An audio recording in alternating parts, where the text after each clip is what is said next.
Well, firstly, I want to say thank you very much to Joe and the team here at Newtown Toyota. His is a success that's been 3 decades in the making, employing 250 people, and somebody who started with nothing more than hard work and a desire to create a business, and he's done that for his family and for his community. And it's a great credit, Joe, to you, and I want to say thank you very much to all of those we've met with this morning, because this is a really important issue for Australians to understand. We go to the next election, probably about 12 months away from now, with a very distinct pathway between the two parties.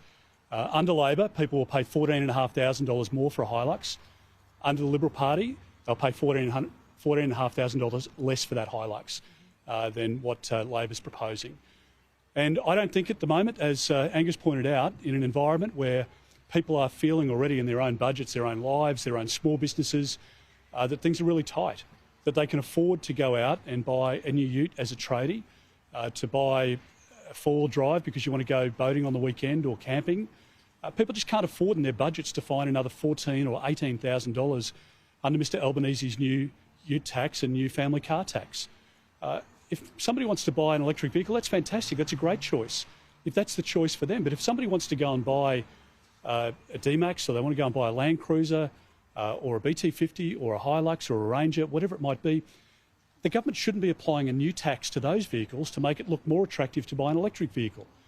In the end, we want choice for consumers, and people will make a choice based on their own needs. If you're living in a regional area, or if you're living here in Perth and you're driving out to work each day as a tradie or as a farmer, if you want a heavier vehicle with a bull bar, for example, because you're driving late at night, you're worried about animals on the road, you just need a four-wheel drive because you're going onto a farm or into a work environment where you need a heavier vehicle, you shouldn't be paying an extra $15,000 or $25,000 for that vehicle, as Mr Albanese is proposing.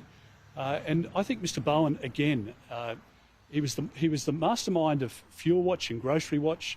He was Australia's most unsuccessful immigration minister, put thousands of kids into detention, people drowned at sea on his watch. The guy is a walking disaster.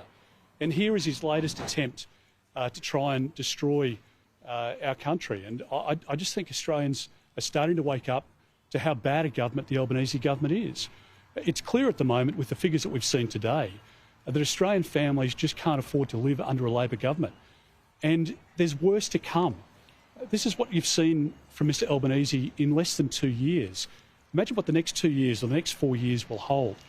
And I think it's very clear from a coalition perspective that we do not support a new tax on cars and utes. And for tradies, they go to the next election knowing that if they vote for Labor, they're voting for an increase of $14,500 for the Hilux or for the Ford Ranger.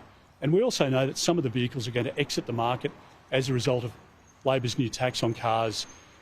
The choice will be limited for families and for tradies and for business people, and I just don't think that's what people voted for at the last election.